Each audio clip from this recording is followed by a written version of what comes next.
Hey guys, welcome back to my channel. I'm Emily. If you haven't already, please go hit that subscribe button down below and hit that bell so that you are notified every time I post a new video, and make sure to like and comment when done. So today's video is going to be the Q&A about how I was adopted and the process of everything, and so I'm going to be answering the questions that y'all DM'd me. So let's get started with this video. So the first question y'all asked me was, how old were you when all of this happened? I was 6 years old when I went into foster care.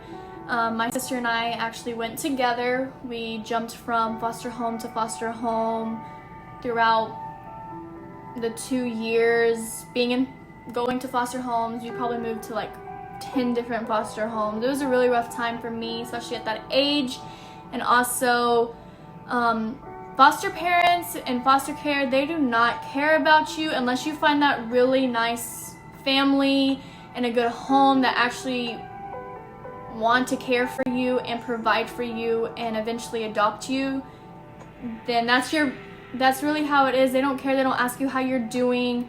They do nothing of those things. So you're really on your own. It really helped because my sister was there with me and I still had someone to help me get through it and also be by my side. So the second question you'll ask me is, did you ever think about going back to the orphanage? And it's not an orphanage, it is a foster care, foster home, and I never thought about going back, and I never really had a choice. I was so young, I couldn't really speak up and be like, no, I don't want to be adopted, let me stay in foster care. I actually chose to be adopted when I turned 9, and yeah, I would never want to go back to that situation ever. I couldn't imagine anyone else going through what I went through, especially not having anyone there, not feeling like you have a family. You may make friends, but that's not your family. But people I know try to make the best out of the situation, and I did, and I finally found a good home. So, sorry guys. But the third question you guys asked me was why I was adopted, and it was actually my choice. I decided that I wanted to be adopted and not continue in foster care. I wanted to be with a family that I could call, like my family. And I actually asked my foster dad at the time, my dad now, I was like, I'm ready to be adopted. I want this to be my family, and that's kind of how it happened. That's kind of how we went through the adoption process, went to court, it was final, changed my last name and everything. I got to change my middle name when I was adopted, and it's just a very emotional and amazing memory that I will always have with me. I actually have it tatted on me. So yeah. So the fourth question is, did you ever know who your real parents were? Yes, I did. I actually lived with my birth mom and birth dad up until I was 2 years old. And from there, my birth dad took my sister and I to another state, and we lived with him and his fiance at the time, and he raised us until I was 6. And then we went into foster care, and we'll get more into exactly why we went into foster care. So let's get on to the next question. Fifth question is, it's really all the same. Everyone keeps asking me, but how did you get adopted? I just answered that in question number 3. I basically told my dad that I was ready to become part of his family, and I wanted it to be real. I wanted it to be legal. I wanted no part of my birth family anymore. I didn't want their last name. I didn't want my middle name that they gave me at birth. And I was the only one that got adopted or chose to. My sister was older than me, and she decided to move back to our birth mom. So yeah. Question number 6 is, Do you ever suffer with not growing up with your biological parents? And yes, I did. I actually had a really hard time. I put a lot of stress on myself and was constantly questioning why this happened to me, why me of all people, and was like, why didn't they raise me right? Why couldn't they just, be good parents? And I put it on myself, even though it wasn't my fault. I really did put a lot of negativity towards myself. And it took me from getting adopted up until maybe 2 years ago up until 2 years ago, I finally could breathe.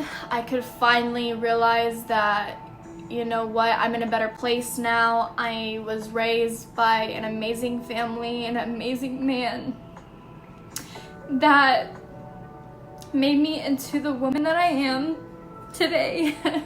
So I'm trying to be strong for you guys, but it was really hard, especially when my sister left.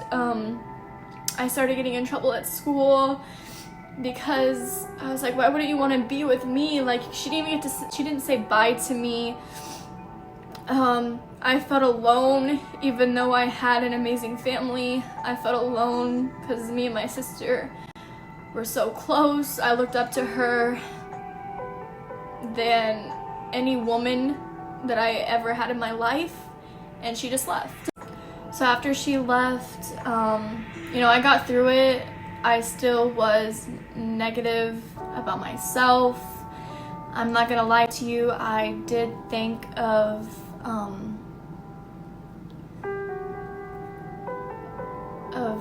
bad things that I could do to myself to no longer be here, but I never went through with them. And I am so grateful that I finally realized that I'm better than them, and I was raised right and proper, and I couldn't be more thankful. And if you believe in a God or not, I truly believe that He had a plan for me, and even though it was so hard, He knew that I was going to be in a better place and was going to do amazing things. So I already answered this question in another previous question, but how old were you when you were adopted? I was adopted at 9 years old, and I'll show you my tattoo that I have because of it. It says 10/25/09. It's an infinity because, forever I will always remember that day and blessed because of it, and I'm so grateful about it. On to the next question. How many siblings do you have? I have 3 siblings. They are half siblings. So of course my sister that I just mentioned, and then I do have 2 younger ones. But not really close to them at all. They all live together back in another state. So on to the next question. Do you know how old your biological parents are? I don't know their exact age, but I know that they are in their 30s or mid-30s, late 30s. And do you talk to them? I do keep in touch with them. I talk more with my sister and see how she's doing and everything. And also she does have a daughter now, so I try to, keep in contact, try to see my niece. And I just don't want my niece to go through the same situation I did. I would really love for them to move down where I am so that I can, keep an eye on them, make sure my niece is so that I can make sure my niece is healthy and she is doing well and she is succeeding. And I want her to be in a safe environment because she is not in the best environment to be raised in right now, but I can't do much about that. But hopefully they will move down here. So another question, or another part is my birth dad and my stepmom. I do talk to them sometimes, but I don't really care for them. I know that's kind of bad to say, but after what he did, I don't think that I could ever look at him the same again. And I don't hate anyone. I moved past that. I'm a better person than that. So, yeah. So the next question is, what would you say was the hardest part about going through the adoption process? Honestly, it wasn't that difficult. It was probably more difficult for my dad going through it, signing all the paperwork and everything. It did take a while to happen, but I think as a kid and how old I was then, it was hard for me not knowing that my sister was not going to be by my side getting adopted with me, but I knew that she wasn't going to want to be adopted by him. She wanted to be by her mom and be close with them because she was always a mama's girl. And that's pretty much it. I was actually really happy the day I got adopted, and I actually went really smoothly, so yeah. So the next question is, how did you get through being in foster care? I did answer this kind of in a previous question. I got through it because my sister was by my side through a couple of the homes, but I really got through it because I did have, God by my side. I knew that there was going to be a better outcome, and I was going to find a loving and caring family that was going to provide for me and make me feel at home. And my sister wasn't always in the same foster home as me. She did go to an all-girls foster home because of some things that happened. So, yeah. So the last kind of thing that I'm going to mention in this video is kind of how everything went down and why we went into foster care in the first place. So when I was young, obviously when I was a baby, before I was even born, my sister was abused by my birth dad, but some people don't really know the full story. I truly don't know if it was true or not, but he did abuse her in all types of way you can imagine. At 8 years old, she was 8 when this was all happening, and then when I was born, she took it out on me. Not that intensely, but she locked me in closets and kind of wasn't very nice to me when I was just a baby. So yes, and I also wasn't raised correctly. I wasn't trained right. They just didn't know how to take care of me. So after kind of living with my birth mom, this is when my birth dad did decide to take my sister and I down to another state and live there with him. And he was involved with drugs and alcohol, all of the things. He was always positive on all types of drugs, so he could never pass his drug test. And when we got down there, he was still doing what he was doing to my sister, but he was also kind of transferring that energy onto me, not obviously in certain ways that he did to her, but he did hit me, he did physically abuse me, he mentally, verbally, all of that.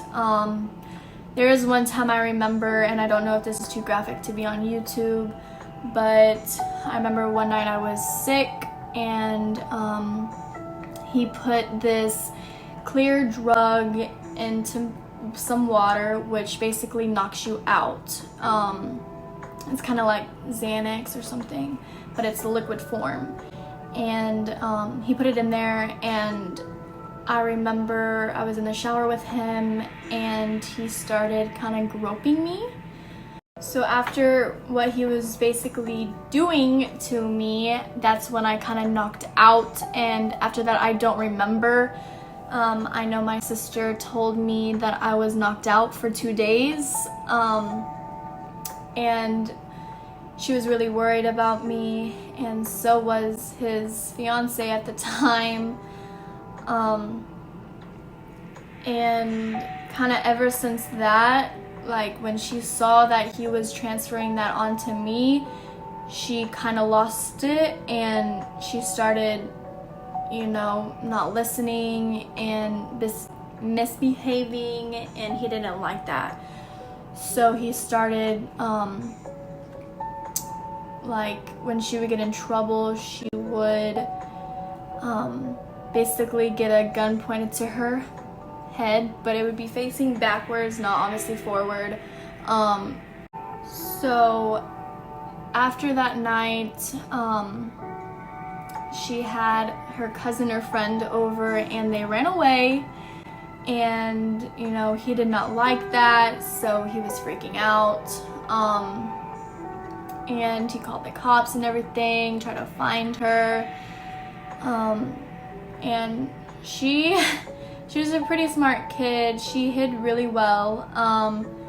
She was actually at one of my birth dad's friend's boathouse that wasn't too far away, because we did live by a lake, and they finally found her, and that is when CPS got involved, because his friend at the time, his whatever they were to him, they called the cops, and they told them that my sister was getting sexually abused. And so at that point they knew that it was not a safe environment for my sister and I to be with him, because they had no idea if he was doing that to me or was going to do that to me. And so we left that night, and that's when we went into a bunch of different foster cares and everything. When we did go into foster care, our birth parents did have visitation rights, and it would be twice a week, one with my mom, one with my dad. And I remember one time I visited my dad, basically what it is written in the statement of court, that he was grooming me, which basically means he was preparing me to basically sexually abuse me, obviously. So at that point they knew that it was time to stop visitation with them, with him, and that was the last time I saw my birth dad, let alone my birth mom. And it just makes me sick to think about that is someone who made me have thoughts about doing that to their own flesh and blood. Not saying it's right either way, but my sister was not his flesh and blood, which, I mean, nothing makes sense. I cannot even make an argument of it kind of makes sense. It's not okay, it's not right at all, but it wasn't his flesh and blood, which I think he thought was okay to do. He did not like her, he did not love her, he actually hated her. So yeah. So I know today's video was very intense and emotional, and I hope that I answered some of your questions, and I know some people actually have DM'd me saying, you're adopted, no way, so am I. So, tell me your story. Like, why were you adopted if you're willing to do that, if you're open to do that? And if you are going through something similar to me and it's in your own home, it doesn't matter if you're in foster care or not, or you're adopted. If it's actually your real parents doing this and you don't feel safe, first call 911, but also DM me if you think that something may drastically happen if you were to call 911. So please DM me and I'll try to help you get through it, even if you just don't know what to do or if you're just having a bad day. Just feel free to always contact me. So to end this video, I hope you guys enjoyed my Q&A about my adoption and foster care process. But please make sure to like this video and subscribe to my channel and hit that bell button and comment when done. I am watching who comments and I will be giving shout outs and giveaways soon after all of this virus stuff goes away. So till next time.